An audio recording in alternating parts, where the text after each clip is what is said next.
I'm not really sure how to start this video, but I know that most people won't make it to the end of this video, so I want to just say this now. I am hoping that I can find my friend Angel Arroyo. All that I know is that a couple months ago, he was released from jail. He's believed to be somewhere in the Los Angeles area, and it's believed that he is living on the streets homeless right now. Angel is 39 years old. He's about 6 foot and probably anywhere between 140 to 170 pounds. He's always kind of had a skinny build. These pictures are a few years old that I got from his Facebook page. I believe he has more gray hair now. If you happen to see him, please DM me at any of my socials at Dorian Develops. I normally don't ask people right away to like, comment, and share a video, but I know it can help this get more visibility. So if you could do that, I would really appreciate it, because his mother reached out to me recently. I used to get those same kind of phone calls when I was a teenager, and his mom used to call looking for Angel at my house. I had known that Angel had fallen on some hard times because a few years ago, it was posted on Facebook that they were looking for him and they weren't really sure where he was. At that point, I had contacted his ex-wife just to see what was going on, and she did follow up and tell me that they had found him, but he was kind of back on the streets. But he did come up from that first time that they looked for him. And the last time I had communication with Angel personally was about a year before the first time he went missing, which leads us to right now. His mom contacted me about 3 months ago. Now, mind you, I don't really have a relationship with his mom anymore. Honestly, the last time I spoke to her was probably 20 years ago, but she reached out to me on Facebook and she asked me if I happened to have heard from Angel, because he had recently come out of jail and she was hoping that she can get a hold of him. She really wants to get him to her in New York to try to get him some treatment, some help,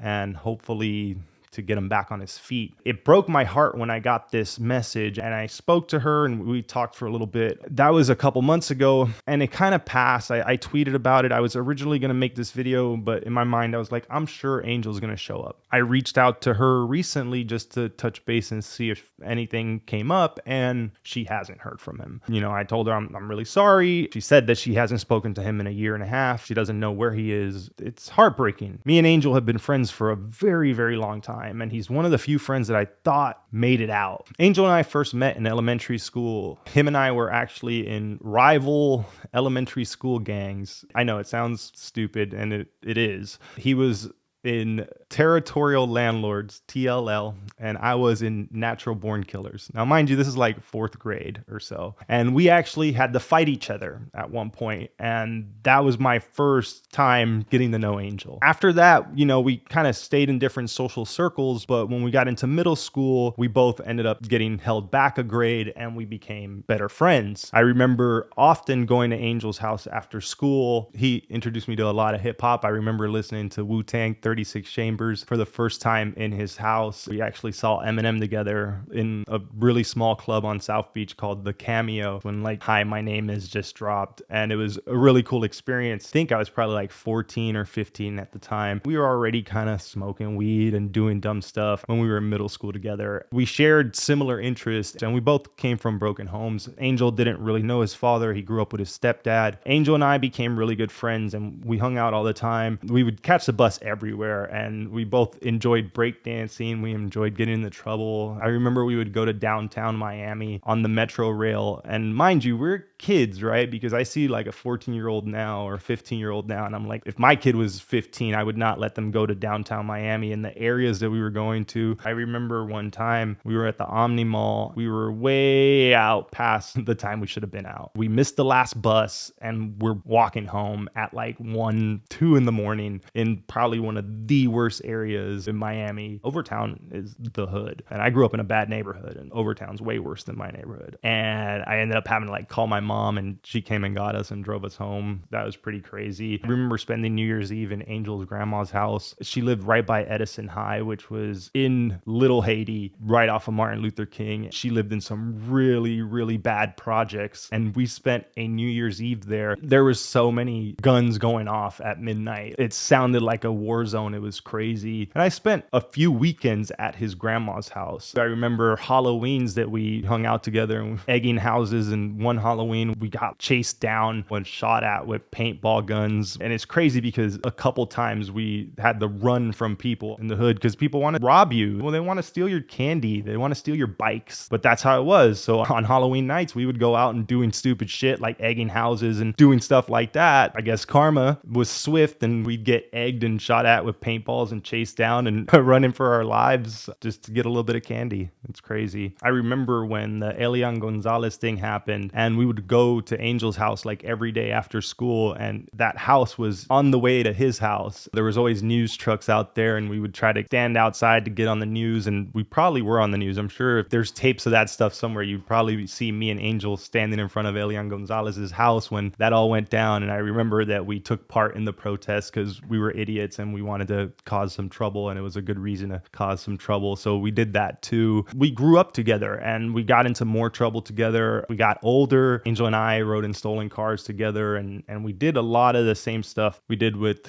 my friend Drew. Here's a picture of Angel and Drew taken in July of 2000. This was about a year before I moved out of Miami. Drew is my friend that I made a video about who got shot by a cop and died.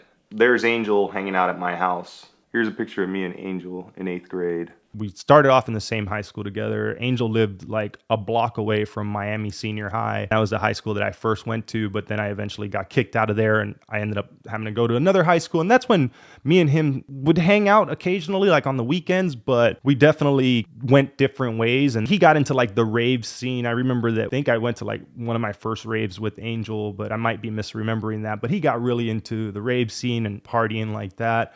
And I went more of the hanging out on the block route. Then shortly after that, I moved to Vegas, and Angel stayed in Miami for quite a bit of time. I know he lived in other areas of Florida. He ended up catching a couple felonies that affected his opportunities to get a job. And after he dealt with all that stuff, he kept his nose clean. He's one of the people that I saw when I went back to Miami. He had 2 small children. He was married and he was doing good. And that's what makes it so hard. Had he been doing bad, it'd be maybe easier to process this, but I know that he tried really hard to do better for himself. He cleaned up his act quite a bit. He eventually moved to California years later, and we saw each other a couple times. He came out to Vegas. I saw him when I was in California, and he was doing good. He was working in college admissions, even though it was really hard for him to get a job. He's always been a good salesman, and he had a good job with an office and a desk, and he wore a suit and tie to work every day, and he was making decent money. And I thought he was out, and it sucks because there's only a few people I know personally that have made it out. It's hard. Like I'm one of them, and I know that he's had his struggles. I know that he's had a lot to deal with. I know that life hasn't necessarily been easy for him. Making this video sucks. I'll mention the last time I spoke to him, and that's when I could tell things were getting bad for him. Like I mentioned, he was living in California with his wife and kids, and he was doing good. And then one day I get a call from him, but he happened to be in New York, which was kind of strange. But then again, I wasn't really talking to him very often. So there had been some big gaps between the times we had talked and seen each other over the years recently. And I just figured that he was still in Cali with his wife and kids, but he told me that they were splitting up. She was going to like keep the kids, and that he had went through some hard times. I guess he got very inebriated and drove a car like off a cliff and almost died. Luckily, nobody was hurt, including him. Like drinking and driving is terrible. I'm glad that he didn't take somebody else out, but I'm also glad that he's okay. But he was in the hospital for a bit. At the time he called me, and he was mentioning that his kids were coming by, and he was living in New Jersey. He was working in New York and commuting and trying to get back on his feet. That was it. That was the last time I talked to him. And then now to hear this, I was hoping that maybe that was what happened, that he had that wake-up call from that near-death experience and that accident, and that maybe he was trying to get his stuff back together with his kids, and some time had passed, and I wanted to follow up with him. And that's when I eventually found out that he was missing the first time and must have gotten arrested, and now he's missing again. He got released like 3 or 4 months ago, and nobody's talked to him. His mom doesn't know where he is. His sisters don't know where he is. Nobody knows where he is. I'm hoping that something, I don't know, the internet does its magic and somehow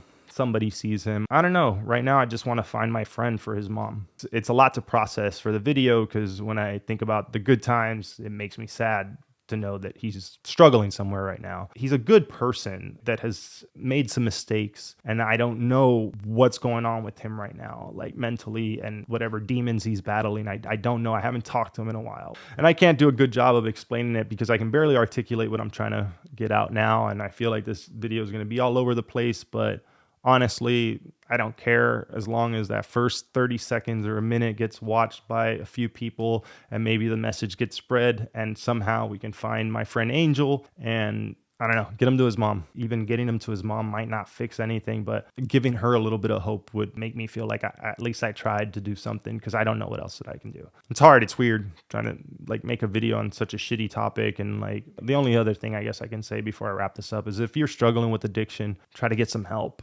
because it sucks. And that's it. That's all I got. All right. Thanks for watching and I'll see you next time.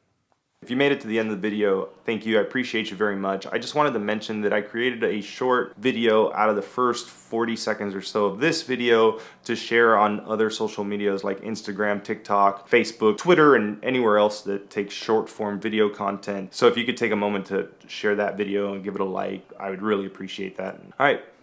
Thanks again for watching. See you next time.